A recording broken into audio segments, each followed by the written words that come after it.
আমাদের সাথে RAB army personnel যারা আছেন তারা থাকবেন, কিন্তু আমরা এই এলাকায় এই জাতীয় কোনো ঘটনার বরদাস্ত করব না। যারা এই ঘটনার সাথে জড়িত আছে, এখানে কোটি কোটি টাকার সম্পদ বিনষ্টের সাথে যারা জড়িত আছে, তাদেরকে 24 ঘন্টার ভিতরে আমরা আইনের আওতায় নিয়ে আসতে চাই।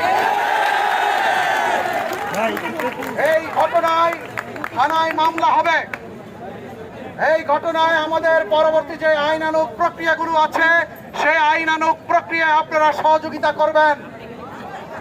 এবং যদি এই ডক্টর মাহবুবুর রহমান মোল্লা কলেজের কোন সম্পদ কেউ যদি এখানে নিয়ে গিয়ে কারো বাসায় লুকিয়ে রাখার সংবাদ থাকে, তাহলে তাৎক্ষণিকভাবে গোপনে আমাদের সংবাদ দিবেন, আমরা সেখান থেকে তা উদ্ধার করে গ্রেফতার করে নিয়ে আসবো। আর আপনাদের প্রতি আমাদের আহ্বান, আমরা 5ই আগস্ট এবং তার পূর্ববর্তীতে একটি সময় আমরা অতিক্রম করে বর্তমান সময় আমরা এসেছি। আমরা ঢাকা মেট্রোপলিটন পুলিশে কমিশনার থেকে শুরু করে কনস্টেবল লেভেল পর্যন্ত সবাই নতুন এসেছে এখানে। আমরা ছিলাম গ্রামে গঞ্জে পড়েছিলাম। এখন সারা বাংলাদেশ থেকে যে সমস্ত পুলিশ সদস্যরা যাদের প্রাক চরিত্র ভালো, যারা সৎ, যারা ন্যায়নিষ্ঠ, তাদেরকে